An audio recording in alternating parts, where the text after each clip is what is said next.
Hey guys, Shane here, so welcome to this painting and weathering video of Dragon's 135th Flak 36, the dreaded 88.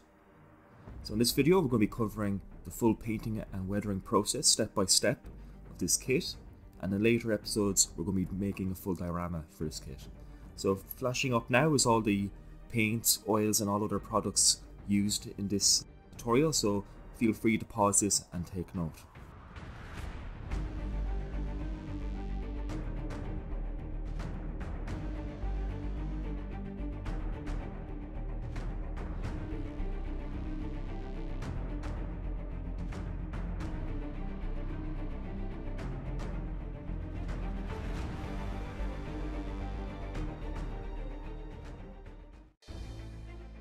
So I've already pre-primed our 88 in Tamiya surface primer, and I've also done a little bit of green stuff work on the gun shield.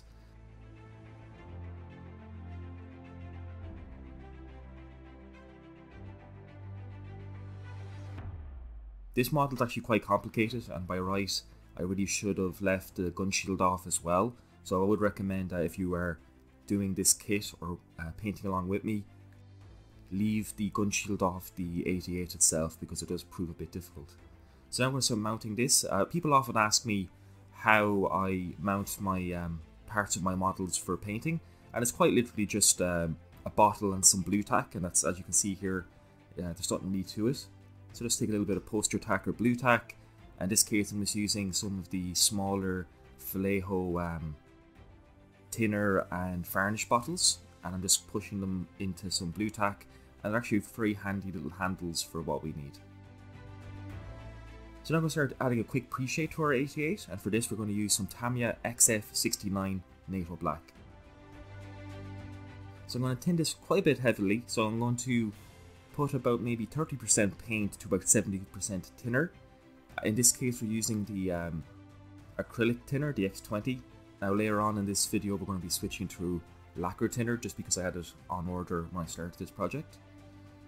So I'm just going to use an old plastic shot glass here, again tinning at about 70%. I have about 15 psi on my hardened Steenbeck Evolution CR+, and I'm using a 0.4 needle just for these basic jobs.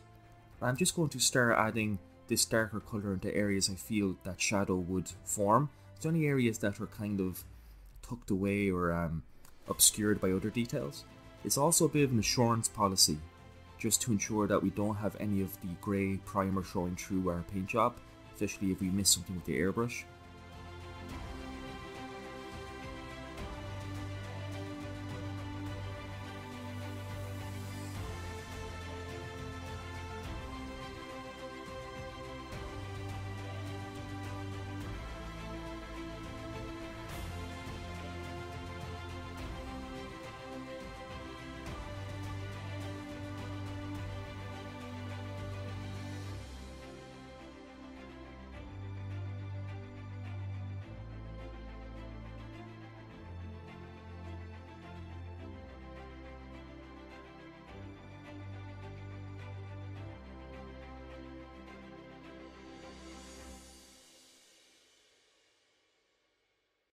So I'm going to apply a pretty strong pre-shade to the buggies, just for some of the fact being there is a lot of detail and a lot of fidelity of detail on these two assemblies, and I'm a bit concerned that if I miss anything with the later Dunkelgelb layers, we might get some pre-shade, or not pre-shade, some of the primer showing through, which I really do not want.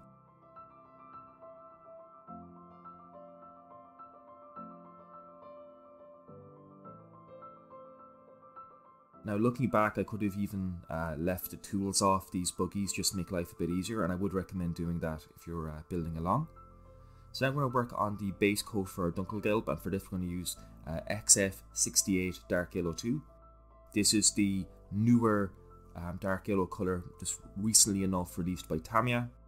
Again, I've thinned it down about 70% thinner to paint, and I'm again applying this about 15 psi, and I'm just working in very thin and light coats. Again, just letting the paint build itself up naturally. I'm not focusing on any one area more than the other, so I'll just work on one area for a few seconds, then I'll swing the model, work on another, and what I'm doing there is I'm allowing the paint to dry a little bit between coats, because I don't want to flood the model. It's very easy to create pebbling with Tamiya paints if you go on a little bit too strong and a little bit too thick. So again, just very light coats and just slowly build it up. Also too, it just allows us to control the color values. So if you want the pre-shade to come stronger through in certain areas, again, just apply lighter coats. And then if you want to lose the pre-shade and maybe have a lighter coat, again, just apply subsequent layers and build up that nice dark yellow color.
So now with the base coat allowed to dry for about 24 hours, now I'm going to start adding a highlight. And for this we're going to use our dark yellow 2, and we're going to put a few drops of XF55 Deck Tan.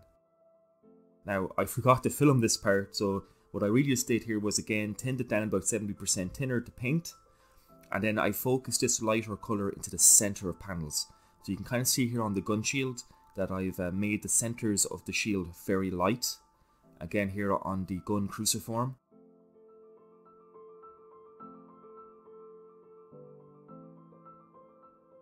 Now this is an option layer and I kind of regret doing it. So I added a filter of X24 clear yellow because I kind of felt I made it too pale. So what I did was I just thinned down this clear paint. In this case we're using lacquer thinner because it arrived in the post at this point of the build. And again thinned it down about 70% thinner to clear paint in this case. And I found that with XF60 should I say, this filter layer is a good way of reintroducing a nice yellow warmth back to the paint. But with later German Dunkelgelb is actually a very pale and very very light Dunkelgelb colour they're using. So I actually have to go back again after this and put a filter of the actual highlight colour on top of this again, because I felt that it threw the tone off the camo way too much. It made it too almost kind of sickly in its colour, and it doesn't look very convincing. So I had to go back, create another filter by using our XF68 dark yellow. Again, put a little drop or two of tan into it, and then I put a good few drops of Tamiya clear.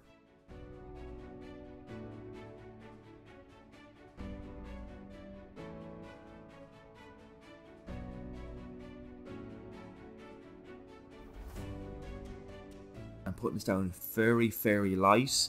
I'm being careful not to build it up, especially when you're using filters. You have to be very careful with filters through an airbrush. It's a very, it's a very watered down paint mixture, so it's very easy to flood a surface of a model. So again, I'm working in very small areas just for a couple of seconds before moving on to another, allowing the area that we just painted to dry for a couple of seconds and then coming back to it.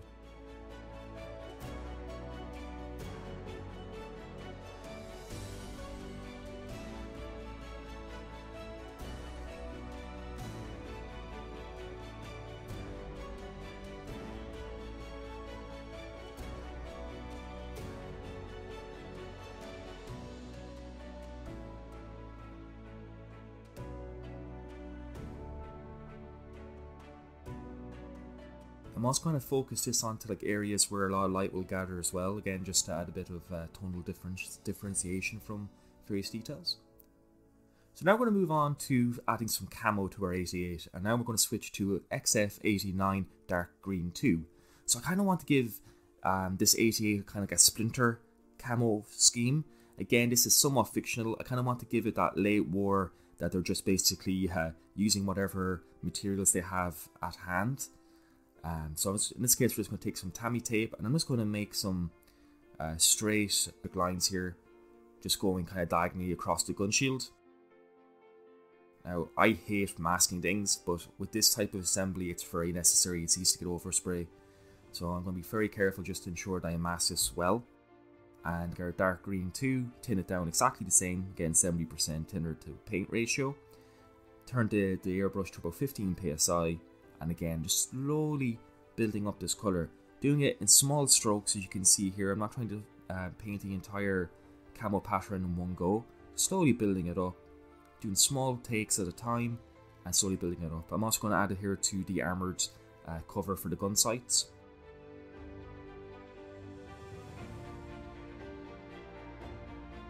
Now we're going to add a bit of a highlight, and then we're going back to our XF55 deck tan.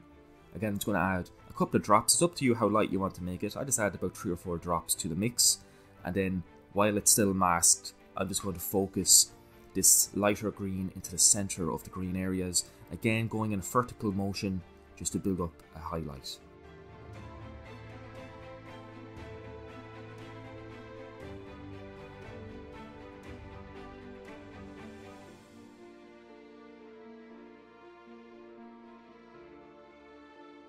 I kind of leave it dry for about 20 minutes. With these paints, especially with the lacquer thinner, it dries pretty quick. So just allow it to dry for 20 minutes and then gently peel away the masks. I don't want to be too aggressive. And I do a very similar kind of splinter on the other side of the gun shield, just going in the opposite direction. So now I'm going to start doing some detail painting. And for this we're going to start using some Vallejo model colours, and we're going to switch down to a paintbrush now. So I'm going to take some model colour flat black, and we're going to start painting some of the rubberized handles on the traverse and elevation wheels. Now I'm using some Camo made paintbrushes. I ran out of brushes here during the lockdown, so I just bought a couple of sets. I was curious to see what they're like, and I'll give you my my impressions of their paintbrushes in a later video when I kind of use it a little bit more.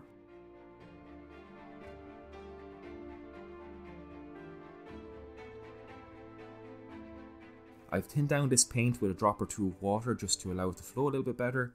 And again, I'm just being very patient to paint up these various different I think these are fuse boxes or some such. I'm not entirely sure what they are on the actual gun. But again, just being careful to build up these highlights and not rushing myself.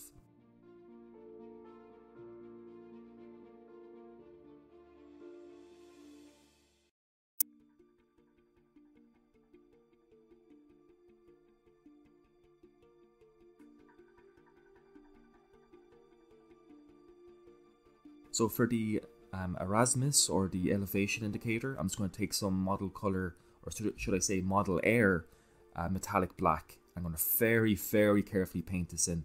We have to be kind of careful with metallic colors. We do not want to get this anywhere that we do not want. So now I'm going to start adding some chipping, and for this we're going to use some German Camo Black Brown, some Africa Core Highlight, and from German Field Grey. So starting off for the chipping on the Dunkelgelb, we're just going to take some Panzer Aces by Vallejo. This is their Africa Core Tanker Highlight colour. Again, just taking a piece of sponge, and I'm treating this a little bit like a dry brush. So you take a piece of sponge, you tear off some edges, make it jagged, and then you just start to stipple onto some of the leading edges. The trick is not to have too much paint on the sponge. So basically dab it into some paint on your palette, then dab the sponge onto some paper towel or onto a piece of paper or something just to remove the excess paint, and then just slowly start dabbing on. And the trick really here with this type of chipping method is just to try to visualize where chipping would occur. So you're kind of looking for sharp edges or areas where maybe crew would be constantly clambering over the 88, or areas of high friction. So now we're going to work on the gun breech. So again, I've first applied the lighter color chipping, and now I want to take this down to the bare steel. So we're going to start taking some German Camo Black Brown, again applying it over the area that we already pre-chipped, and this is the areas where the paint has really worn away.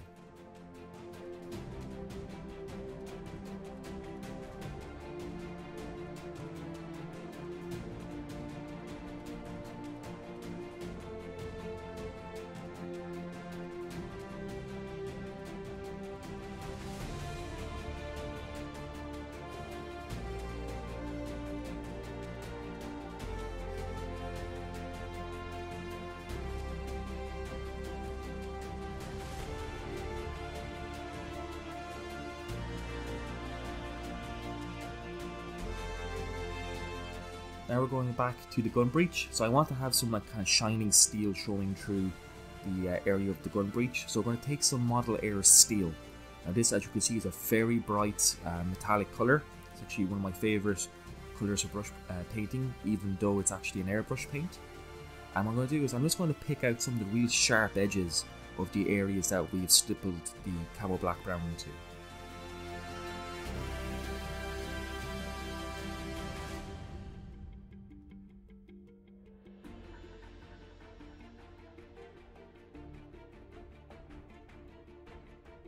I'm also going to paint in the actual gun breech itself, the sliding block of the breech, just to add a little bit of visual interest.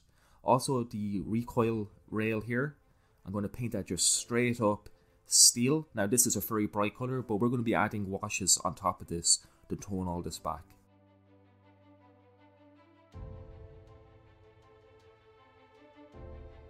So with our details allowed to dry, now I'm going to take some XF22 clear from Tamiya, and this is going to be our gloss coat in preparation for our oil weathering stage that we're going to be doing in a few minutes.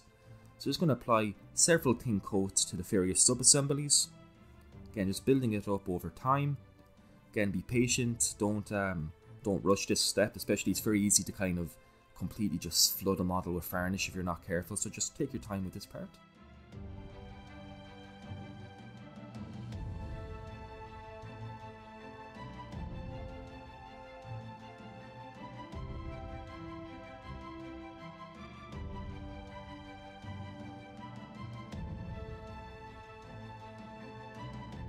And again, I'm just building up several thin layers just to get a nice strong coat.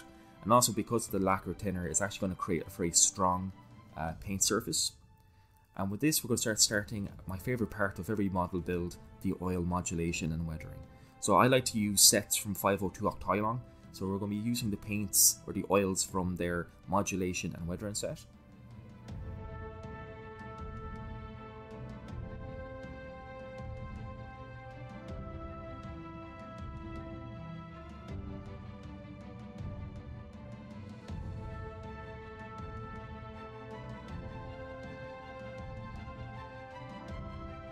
And we're going to start off by doing a very simple but very effective method here, or weathering technique, which is a dot filter. So I'm just taking a very old brush. Again, don't use one of your good brushes for this. Oils are quite heavy on brushes, especially when you're using kind of these type of weathering techniques. And I'm just going to start doing random dots over various colours. Really going to focus on the ochre, the white and the green.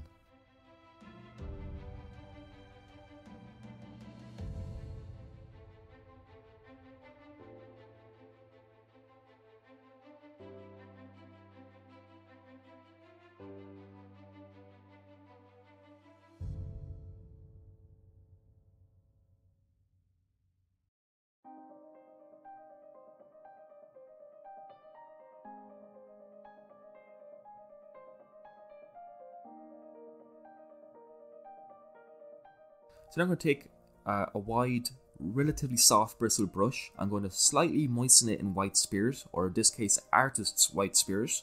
Very important that we use artist's grade or modelling grade white spirit and not industrial. And I'm just going to start pulling the dots in a single vertical motion, as you can see here.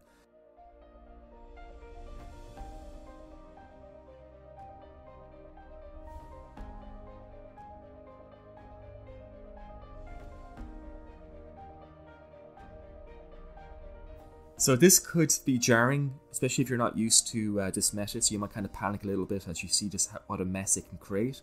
But the more we blend these dots back into the paint, the more subtle it becomes. So again, just take your time, don't rush this too much, and just, as you can see here, the more I pull the paint in one direction, the more subtle it becomes.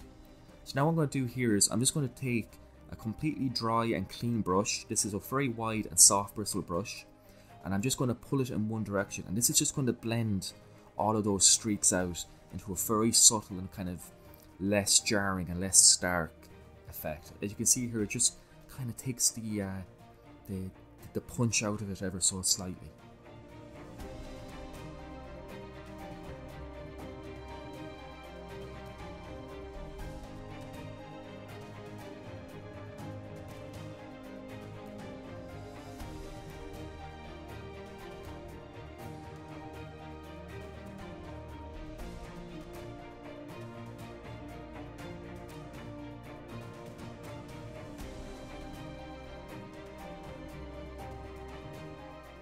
again just blending it back again with our soft dry brush here.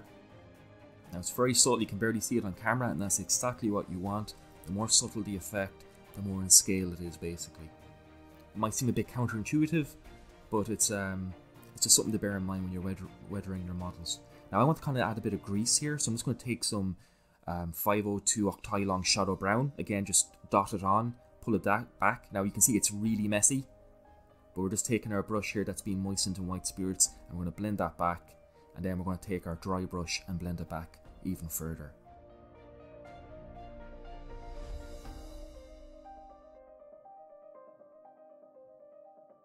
Now here's another simple effect for adding a little bit of tonal variation to especially monotoned or monochromatic paint, and that is just actually adding large blobs of oil paint.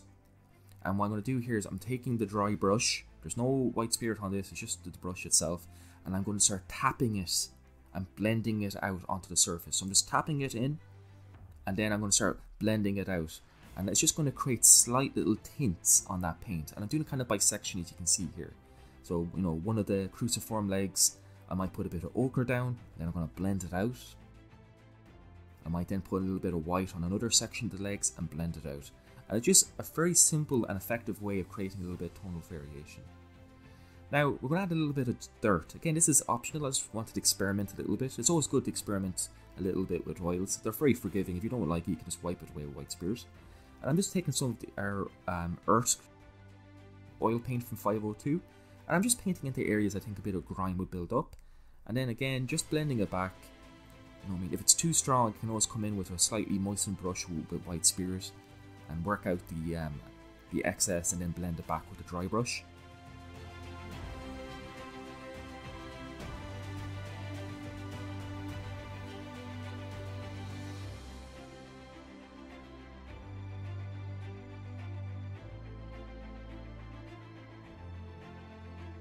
So I'm going to allow that to dry for a good 24 hours before I do anything else to it. And now, once that's allowed to fully dry, again 24 hours minimum, we're going to take a pin wash of 502 Shadow Brown. Now this is my favourite colour. I use this in almost everything I can. This is one of the fantastic colours by 502 Octilong. And what I'm going to do is, I'm just going to take our artist palette here. I'm going to put a little bit of Shadow Brown in, and I'm going to put about 80% thinner. Now it's important that we prepare the surface by moistening it slightly with white spirits, just to break the surface tension for doing these pin washes. I just find to get the best results that way. And what I'm just going to do is I'm going to start flowing this wash into any areas that's either got a panel line, or in this case these bolt heads, and just allowing the wash to pool around it. Again, just a small amount of wash at a time. You'll also see me pulling the wash in a vertical way down from the rivets to create a little bit of a streak, which I'll show you what we're going to do with that in a few minutes. Now this is an involved step. This took me a good about 3 days of work to fully do this. But this makes all of the various details, all of the raised and sunken details pop on a model. And this 88 is actually a really complicated and beautiful little kit. It's got lots of very minute detail, and this is going to help draw the eye to all these various different bolt heads, panel lines.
So I'm going to take our dry brush here. Again, this is totally dry, there's no tint or anything on it.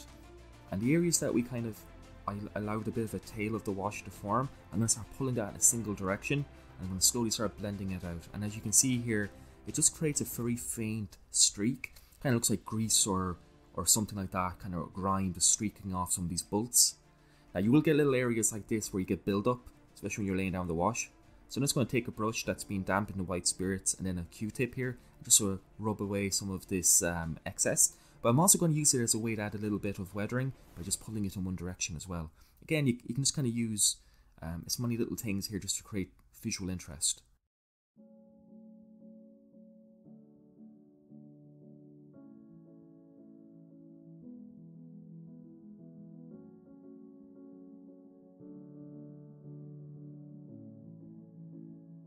Very simple. Again, oils will just allow you to do anything you want to do. Honestly, these are some of the most useful tools a modeler can have, and they're actually great fun to work with. I absolutely love using oils, and I don't use as many complicated methods as some other guys do, which, like, if you really want to see how to use oils, check out the Night Shift Modeler or check out Panzermeister 36. Like, they do absolutely gorgeous work with oils, and again, they do a fantastic job explaining their methods. So do check out those guys. I'm sure most of you already subscribe to them, but that is what true, like, master level work with oils can do.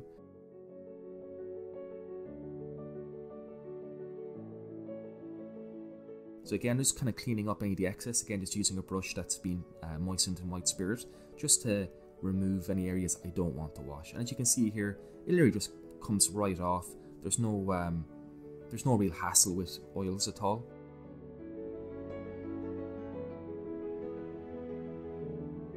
So we're going to start work on the wooden handles on the tools, and for this we're going to use some model colour from Vallejo Iraqi Sand.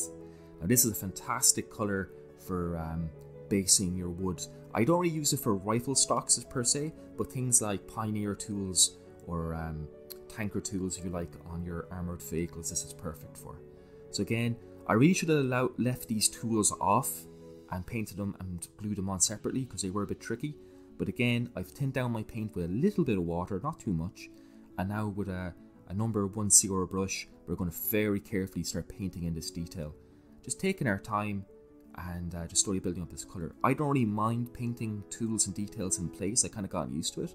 But if you're not comfortable doing it, just bear that in mind when you're building your kit and leave these parts off and paint them separately, and you'll make life a lot easier for yourself.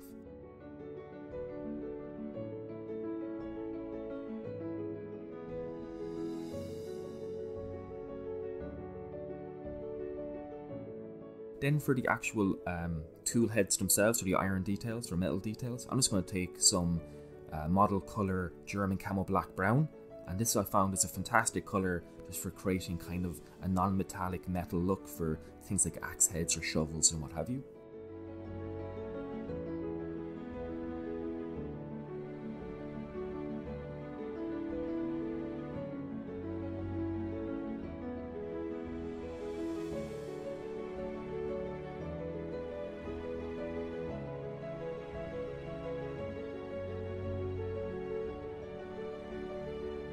Then for the cover for the ramrod, or cleaning rod should I say, or the swab, I'm just going to take some model colour German Fuel Grey and just paint that in. Nice and simple, nothing too crazy here.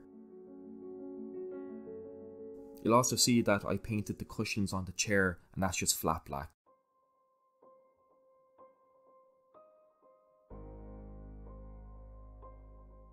Now we're going to start painting in the tarps. Now there's a reason why I added tarps partially to this 88. One, because I wanted to add some visual interest and try to see that the crew were trying to camouflage to break the silhouette of this big gun. Also two, there was a few little things that Dragon did on this kit that put big seam lines I just couldn't work out, so I just had to hide them under tarps. So beautiful thing about making your own tarps is you can use it to hide a flaw in the kit or a mistake, as well as adding visual interest. It's very much like an all-rounder, and it's a win-win really, to be honest. So now I'm going to take some German Camo Beige, again from model colour. I didn't want to start off with the beige on the big tarp because I didn't want it to get lost in the Dunkelgelb, so I went for the darker colour intentionally, just so there was a visual difference between one and the other. Just makes it pop a bit better.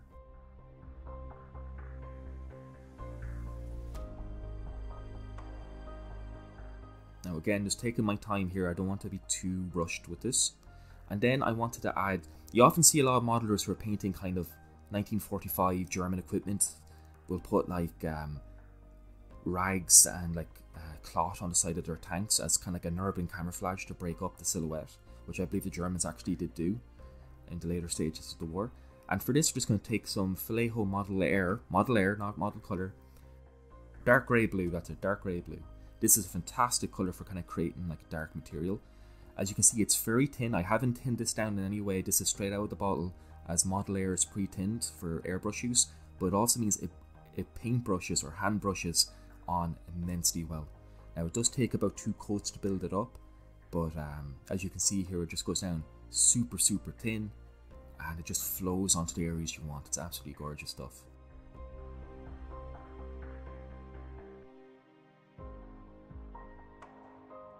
Now, some of you will probably try around and go, by adding this type of material onto the gun barrel this far back will probably interfere with the recoil, and it probably will, but we'll say nothing.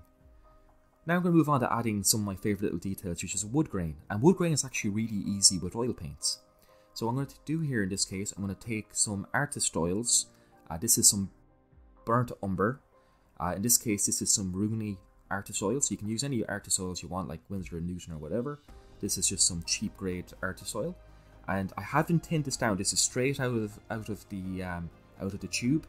And I just put a small amount on the brush, and I just paint it on to the areas that we painted the Iraqi sand. Now do ensure that the Iraqi sand has been allowed to fully dry, at least 12 hours, just make sure it's fully dry before we do this.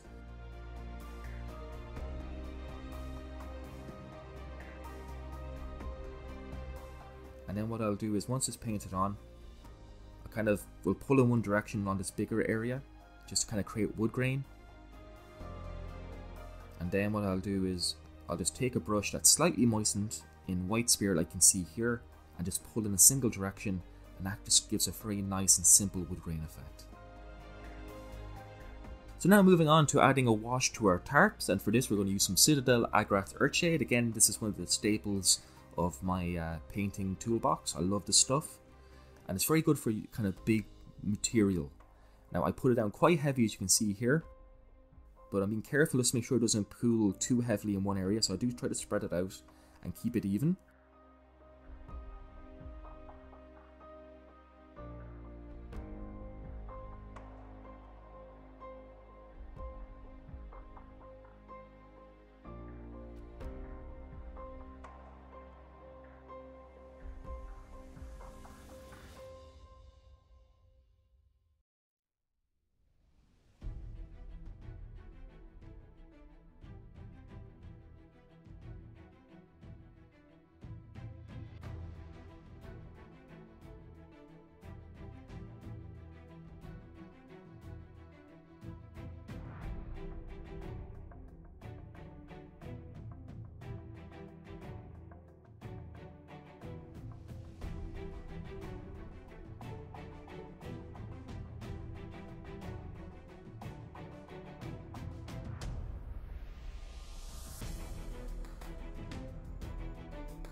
And then while the wash is still wet, I'm just going to take a Q-tip and I'm just going to very gently roll it over the areas. So I'm kind of soaking up the excess, but I'm also imparting a slight texture and kind of an imprint onto the wash. Again, just giving it a notion or a hint of a texture.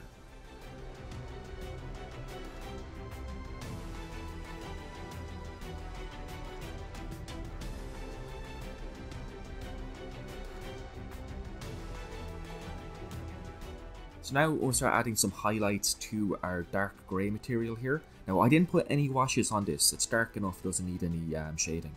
So what I did was I took our dark grey blue and I just put a tiny amount of Vallejo Model Color Sunny Skin Tone into it. Just tiny amount. I haven't really tinted down too much, just put a little bit of water into it.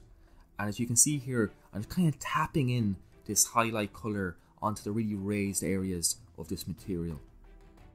And the tapping motion one just helps blend everything back, kind of just creates a very natural transition from the darker to the lighter colours, as well as again just giving a slight little texture again to give the impression of fabric. It's very simple. This was actually a lot of fun working on this, and you can see I'm using a very big brush. This is like a number 4 brush from the MIG set, and I'm just tapping this in, not going too crazy here. And then if I want to make more highlights, I'm just adding a little bit more sunny skin tone to the mix as I go. Again, just slowly building it up. You don't have to try to get the highlight colour right on the first go. It's better just to kind of gradually keep lightening the colour and going back until you're happy.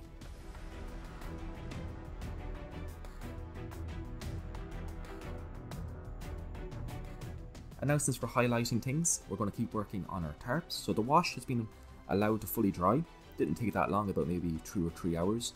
And now we're just going back to our German Fields grey.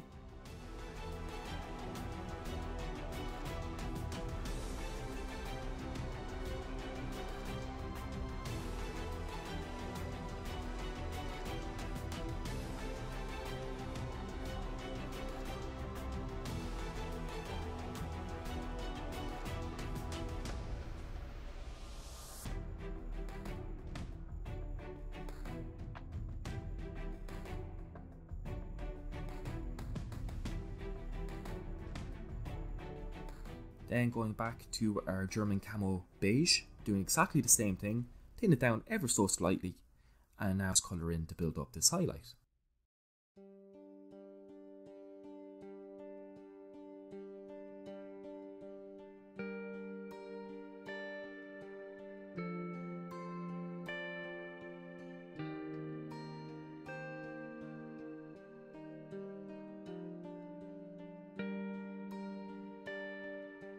Then what I'm going to do is I'm just going to take a little bit of sunny skin tone, don't need that much, just a small amount, and I'm just going to lighten it and then work this into the really pronounced and raised areas of this tarp, just to add a bit more highlight and a little bit more visual interest.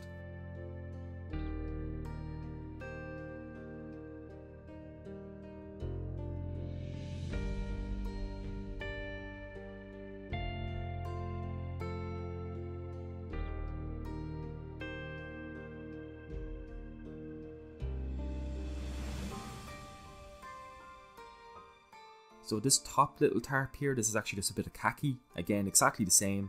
Went back with the original colour over the wash, and now I'm just adding a little bit of sunny skin tone to our khaki here, and I'm just building up a basic highlight. And I did the exact same then with the field grey again, just added a little bit of sunny skin tone. Highlighted tops of folds and creases, again just to add a little bit of interest to the various different tarps here.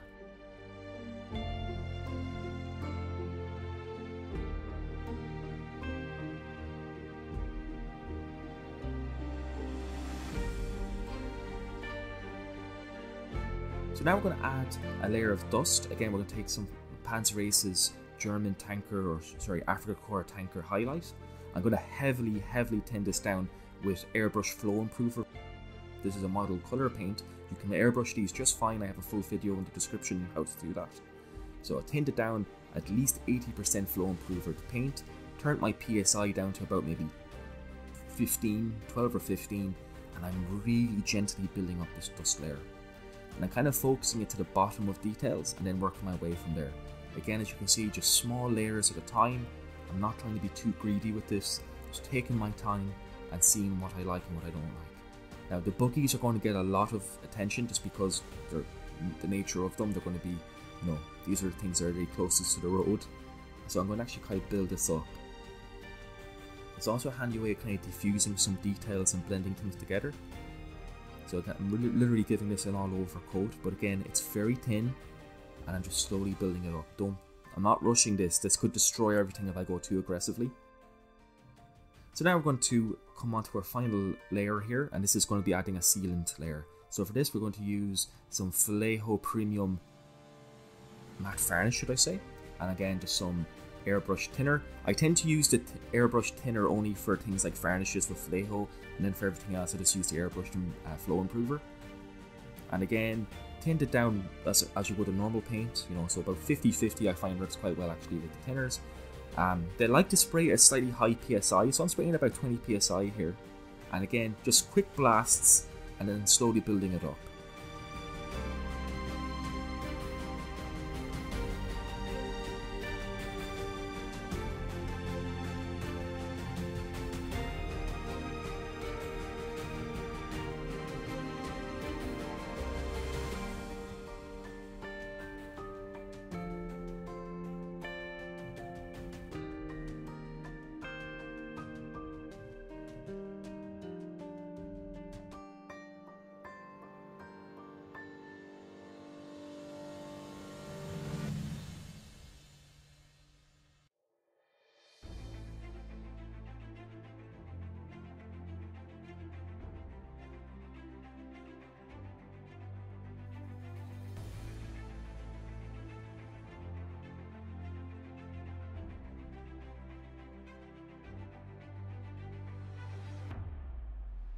So I'm going to allow this to dry for a good 24 hours, and with that, our 88 is now complete.